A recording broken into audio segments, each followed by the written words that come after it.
उन आंखों का हंसना भी क्या जिन आंखों में पानी ना हो, वो जवानी जवानी नहीं जिसकी कोई कहानी ना हो। आज मैं ऐसे एक जवानी की कहानी आपके समझ परोसने वाला हूँ। एक कहानी शुरू होता है सन 1942 के ग्वालियर के एक छोटे से गांव से।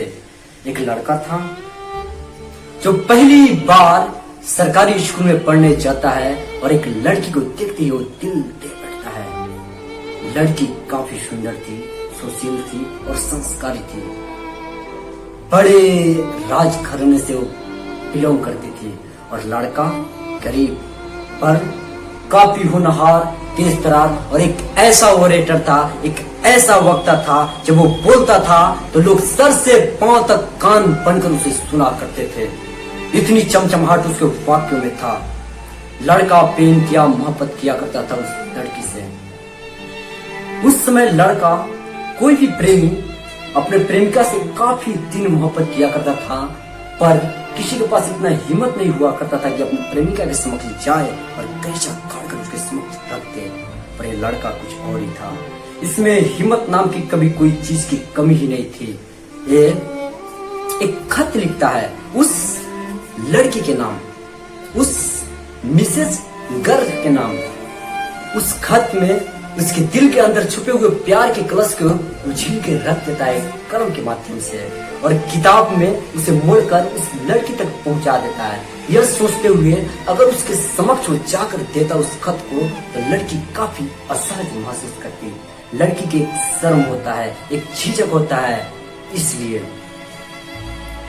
लड़का उस खत का इंतजार करने लगा उसके जवाब का। पर दिन सप्ताह में बदले, सप्ताह महीने में बदल चुका था और उस खत का अभी तक उसका कोई जवाब नहीं मिल पाया। लड़का एक कविता में लिखता है कि एक बरस बीत गए, झुलसता जेठ मास, शरद चांदनी उदास, सिसकी फरता सावन का अंतर खट रीत गए।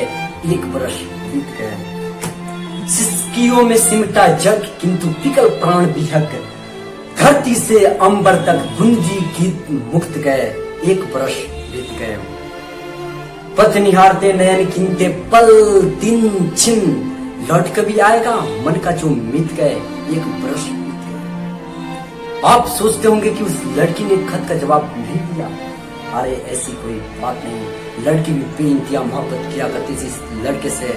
उसने खत उस लड़के के नाम लिखा, उस गरीब लड़के के नाम, और यह सोचते हुए किताब में डाल दिया कि कभी ना कभी इस लड़के के हाथ से जरूर वो किताब गुजरेगा।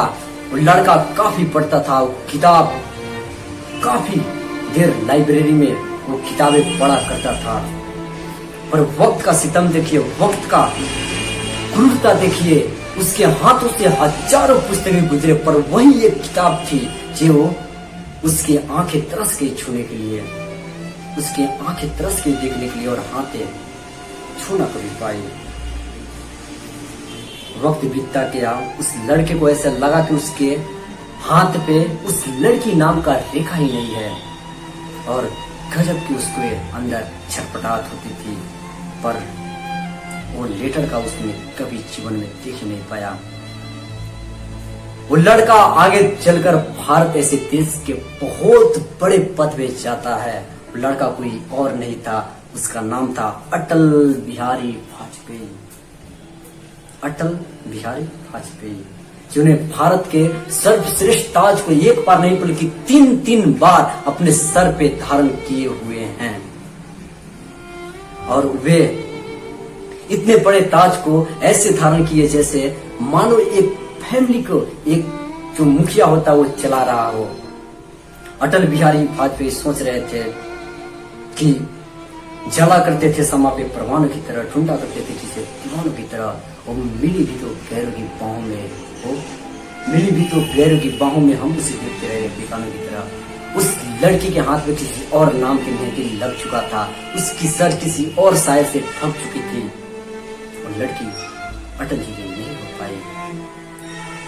इसलिए अटल जी ने अपने आप से एक अटल वादा किया कि मैं कभी शादी नहीं करूंगा। इसलिए अटल जी ने अपने आप से उस वादा को जीवन भर निभाया और शादी नहीं किए। मैं कुछ दिलचस्प अटल जी के बारे में किस्सा सुनाने जा रहा हूं। एक किस्सा है जब पाकिस्तान के एक पत्रकार उनसे इंटरव्यू के दौरान पूछती है कि अटल जी, अगर आप मेरे को मुंह दिखाई में पूरे कश्मीर दे देते हैं तो मैं अभी आपसे शादी करने के लिए बिल्कुल तैयार हूं। क्या आप शादी करने के लिए तैयार हैं? अटल जी ने बोला कि हाँ, मैं भी तैयार हूं, लेकिन मुझे दहेज में पूरा पाकिस्तान चाहिए। इतने शरारती थे, इतने ज्ञानी थे अटल जी। और एक और किस्सा मैं सुनाता हूं।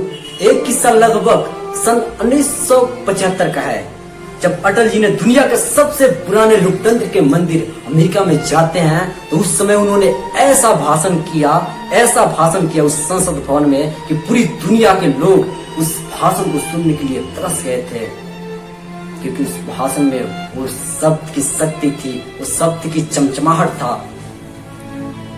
ऐसे थे अटल जी। और एक और छोटा सा किस्सा, पाकिस्तान के एक पत्रकार कहता है कि अटल जी, आप जानते हैं कि पाकिस्तान और हिंदुस्तान के बीच हमेशा युद्ध होते रहता है, हमेशा झड़प होती रहती है। क्या एक हाथ से ताली बजता है? ये भी तो हो सकता है कि कुछ ना कुछ इंडिया का भी गलती हो।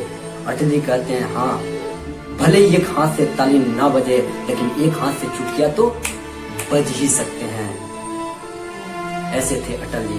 और कहते हैं कि उबलती हुई खून के रवानी थे अटल, इस देश की युवाओं की जवानी थे अटल, जो अब तक सोए थे हिंदुस्तान में उनको जग उठेंगे, बहुत बड़ी कहानी थी अटल। अटल आज हमारे बीच कुछ लोग मानते हैं कि नहीं हैं। अटल कल भी थे, आज भी है और सदियों सदियों तक रहेंगे। जिस दिन सूर्योदय पूर्व दिशा से उगना बंद हो जाएगा, उस दिन अटल की अस्तित्व समाप्त हो जाएगा। Thank you for watching this video. Thanks a lot.